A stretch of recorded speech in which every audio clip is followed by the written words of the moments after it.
గణపతి కాలనీకి ఒక కొత్త కుటుంబం ఉండడానికొచ్చింది. ఆ కుటుంబంలో దివాకర్, అతని భార్య సులోచన, ఇంక 15 సంవత్సరాల కొడుకు గోపాల్ ఉండేవారు. దివాకర్ తన కొడుకుకి అదే గ్రామంలో స్కూల్లో అడ్మిషన్ తీసుకుంటాడు. గోపాల్, ఇవాళ నీ స్కూల్కి మొదటి రోజు. ఇంకా మనం ఈ సిటీకి కొత్త కాబట్టి నీకు ఏదైనా ఇబ్బంది కలిగితే నాతో చెప్పు. మీరెందుకు టెన్షన్ పడుతున్నారు నాన్న? నేను ఎలా అయినా అందరినీ చాలా తొందరగా ఫ్రెండ్స్ చేసుకుంటాను. చూడండి, నేను ఒక్క రోజులోనే ఎంతమందితో ఫ్రెండ్షిప్ చేస్తాను. అసలు నాకు అనిపించదు ఎంతమంది స్నేహితుని వదిలిపెట్టి వచ్చాను అని. ఆ ఆలోచన కూడా నాకు రాదు. నువ్వు మాటలు బాగానే మాట్లాడుతూ ఉన్నావు, కానీ చదువు కూడా ఇలాగే చదువుకోవాలి అలా చెప్పి సులోచన గోపాల్కి బాక్స్ పెట్టడానికి లోపలికెళ్తుంది. గోపాల్ కూడా దివాకర్ బండి మీద కూర్చొని స్కూల్కి వెళ్తుంటాడు. వాడు ఫ్లైఓవర్ కింద నుండి స్కూల్కి వెళ్తుంటారు, ఎందుకంటే స్కూల్కి వెళ్ళడానికి అదే దారి కాబట్టి. అప్పుడే గోపాల్కి ఆ ఫ్లైఓవర్ కింద ఒక పేద కుటుంబం కనిపిస్తుంది. వాళ్ళు పాపం చూడటానికి చాలా పేదగా ఉన్నారు నాన్న. నేను సాయంత్రం ఇంటికి వచ్చేటప్పుడు అమ్మ నాకు ఇచ్చిన 2 అరటిపండ్లు ఇంకా యాపిల్ వాళ్ళకి ఇస్తాను. వాళ్ళు తింటారు, నాదేముంది, ఏదైనా తింటాను. నువ్వు స్కూల్లో మనసు పెట్టి చదువుకో. సరే నాన్న, నేను మనస్ఫూర్తిగా చదువుకుంటాను. మీరు కంగారు పడాల్సిన అవసరం లేదు. మీ కొడుకు ఇప్పుడు పెద్దవాడయ్యాడు. నా గురించి నేను చూసుకుంటాను అన్న. ఇవాళ ఒక్కరోజు మాత్రమే నేను మీతో పాటు బండి మీద వచ్చాను. రేపటి నుంచి నేను నడుచుకుంటూ స్కూల్కి వస్తాను. నాకు కూడా వాకింగ్ చేసినట్టు ఉంటుంది. మీరే అంటారు కదా ఆరోగ్యాన్ని కూడా చూసుకోవాలని. నువ్వు మాటలు కూడా బాగానే మాట్లాడతావులే, కానీ నువ్వు నడుచుకుంటూ వస్తానంటే నీ ఇష్టం.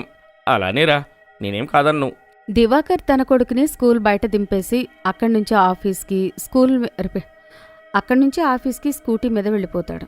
గోపాల్ స్కూల్ 2 గంటలకు అయిపోయిన తర్వాత అతను నడుచుకుంటూనే ఫ్లైఓవర్ కింద నుండి ఇంటికి వెళ్తుంటాడు. వాళ్ళు గోపాల్నే చూస్తూ ఉంటారు. ఇదిగోండి అంకుల్, ఇవి మీకోసమే. ఇంకా నా దగ్గర 10 రూపాయలు ఉన్నాయి. వీటితోని మీరేమైనా కొనుక్కోవాలనుకుంటే కొనుక్కోండి.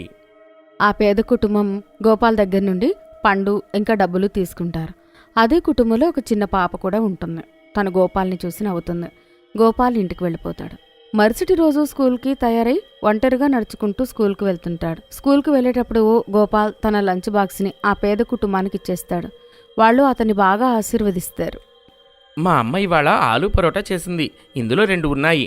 అవి మీరు తినండి. నేను మళ్ళీ రేపు ఏదైనా తీసుకుని వస్తాను. ఇంకా నేను వెళ్తాను.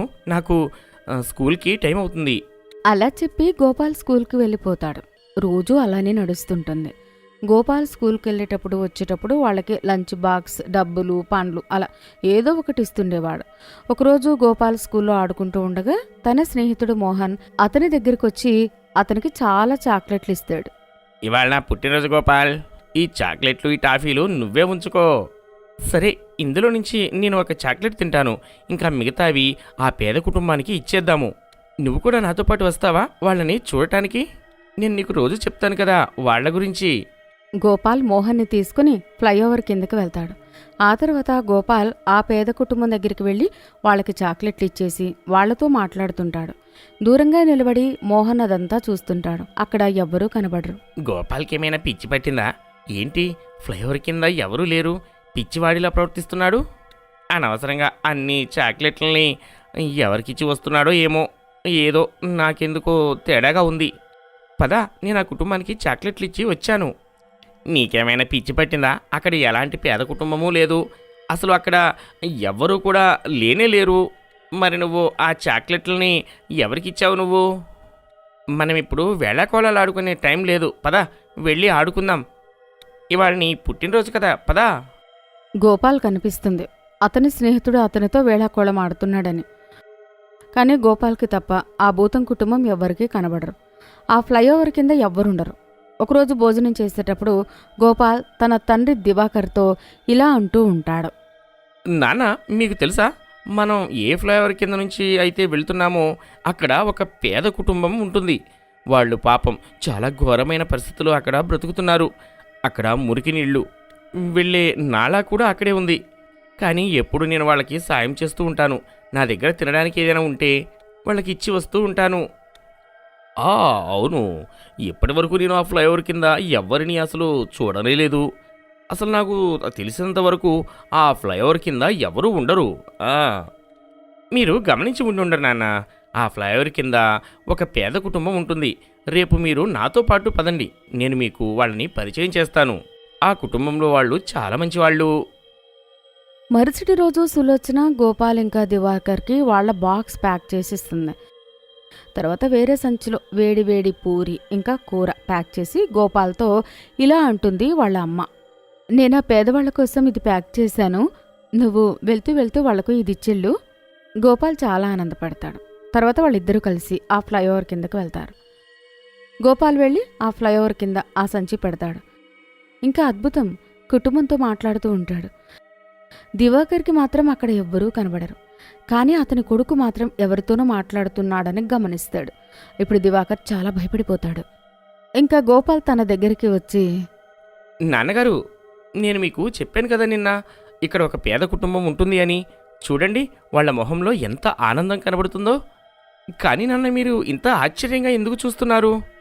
దివాకర్ ఆశ్చర్యపోతాడు. కానీ ఆ సమయంలో అతని కొడుకుతో ఏమీ అనడు. ఆ తర్వాత గోపాల్ స్కూల్కి వెళ్తాడు. గోపాల్ వాళ్ళ అమ్మ సులోచన అతని ఇంటికి తీసుకుని వెళ్ళడానికి స్కూల్కి వెళ్తుంది. ఇలా మొదటిసారి జరుగుతుంది. సులోచన స్కూల్కి వెళ్ళడం, గోపాల్ని తీసుకుని రావడానికి. ఎక్కడ ఆగకుండా ఇంటికి పద్దా అలా చెప్పి సులోచన గోపాల్ చెయ్యి లాక్కుని ఇంటికి తీసుకుని వస్తుంది. సాయంత్రం అతను ఆడుకోవడానికి కూడా బయటకు పంపించదు. ఇంటికొచ్చిన తర్వాత దివాకర్ తన పక్కింట్లో ఉండే వాళ్లతో ఆ ఫ్లైఓవర్ కింద ఉండే కుటుంబం గురించి తెలుసుకుంటూ ఉంటాడు. ఆ ఫ్లైఓవర్ కింద చాలా సంవత్సరాల క్రితం ఒక పేద కుటుంబం ఉండేది. అక్కడ అంతా దుర్వాసన, శుభ్రంగా లేకపోవడంతో ఆ కుటుంబానికి చాలా అనారోగ్యం పాలయ్యింది. వాళ్ళు అలా ఉండటంతో ఎవరూ వాళ్ళకి ఎలాంటి సహాయము చేయడానికి ఇష్టపడలేదు. అసలు వాళ్ళ దగ్గరకు కూడా ఎవ్వరూ వెళ్ళడానికి ఇష్టపడేవారు కాదు. ఆ తరువాత ఒకరి తర్వాత ఒకళ్ళు ఆ కుటుంబ సభ్యులందరూ చనిపోయారు.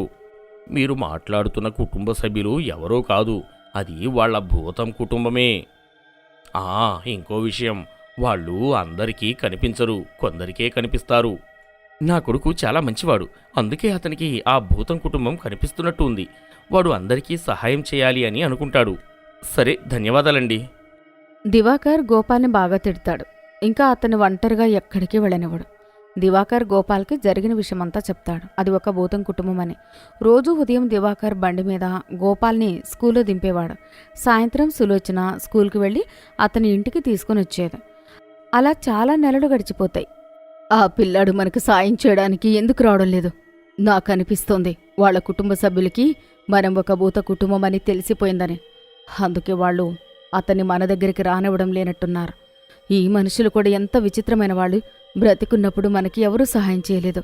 ఇప్పుడు ఒక మంచి పిల్లాడు మనకి సహాయం చేయడానికి వస్తే వాళ్ళు అతన్ని కూడా ఆపేస్తున్నారు. మనం అతనికి ఎలాంటి హాని కలిగించలేదు. గోపాల్ ఇప్పుడు చాలా బాధపడుతుంటాడు. ఎందుకంటే అతనికి ఆ పేద కుటుంబమే గుర్తొస్తూ ఉంటుంది. కానీ గోపాల్ తల్లిదండ్రులను కూడా ఏమీ అనలేదు. ఎందుకంటే వాళ్ళు గోపాల్ గురించి కంగారు పడ్డం కూడా సరైందే కాబట్టి. గోపాల్ కూడా మరి ఎవరికీ కనిపించిన భూతాలకి సహాయం చేస్తున్నాడు కాబట్టి. ఒకరోజు దివాకర్ ఆలస్యంగా ఇంటికి వెళ్తుంటాడు. ఆ ఫ్లైఓవర్ కింద నుండి అతనికి రాత్రి 12 అయిపోతుంది. అప్పుడు హఠాత్తుగా ఇద్దరూ అతని ముందుకొస్తారు. ఏయ్, త్వరగా నీ దగ్గర ఉన్న ఫోను, డబ్బులు అన్నీ నాకు ఇవ్వు, లేకపోతే ఈ చాకు చూసావు కదా, ఈ చాకుతో నీ లోపల గుచ్చేస్తాను. ఆ తర్వాత దొంగలు దివాకర్ని బండి మీద నుండి కిందకి పడేస్తారు. ఇదంతా దూరంగా ఉన్న భూతం ఇంకా దయ్యం చూస్తారు. కాసేపటి తర్వాత దివాకర్ చూస్తాడు, ఎవరో ఆ దొంగల్ని ఎత్తి కింద పడేయడం. ఆ దొంగలు ఇంకా చాలా భయపడిపోతారు, పారిపోతారు అక్కడి నుంచి. మీకు చాలా చాలా ధన్యవాదాలు. ఈ దొంగల నుండి నన్ను కాపాడినందుకు. మీరు నాకు కనిపించడం లేదు, కానీ దివాకర్ ఎప్పుడూ మీ గురించి చెప్తూ ఉంటాడు. మీరు వాళ్లే అయి ఉంటారు. అలా చెప్పి దివాకర్ ఇంటికొస్తాడు. ఇంకా అతని కొడుకు గోపాల్ని హత్తుకుని, నువ్వు చేసిన మంచి పని ఇవాళ నన్ను కాపాడింది. నువ్వు చెప్పే ఆ పేద కుటుంబంలో ఉండే భూతాలే ఇవాళ నన్ను దొంగల నుండి కాపాడారు. లేకపోతే వాళ్ళు నన్ను చంపేసి ఉండేవారు. రేపటి నుంచి నువ్వు రోజూ ఉదయం సాయంత్రం వాళ్ళకి భోజనం తీసుకెళ్లి ఇవ్వు. నీతో పాటు నేను కూడా వస్తాను. తన తండ్రి అలా అనేసరికి గోపాల్ చాలా ఆనందపడతాడు. ఆ రోజు నుండి గోపాల్ కుటుంబం ఆ భూతం కుటుంబానికి సహాయం చేస్తూ ఉండేవారు.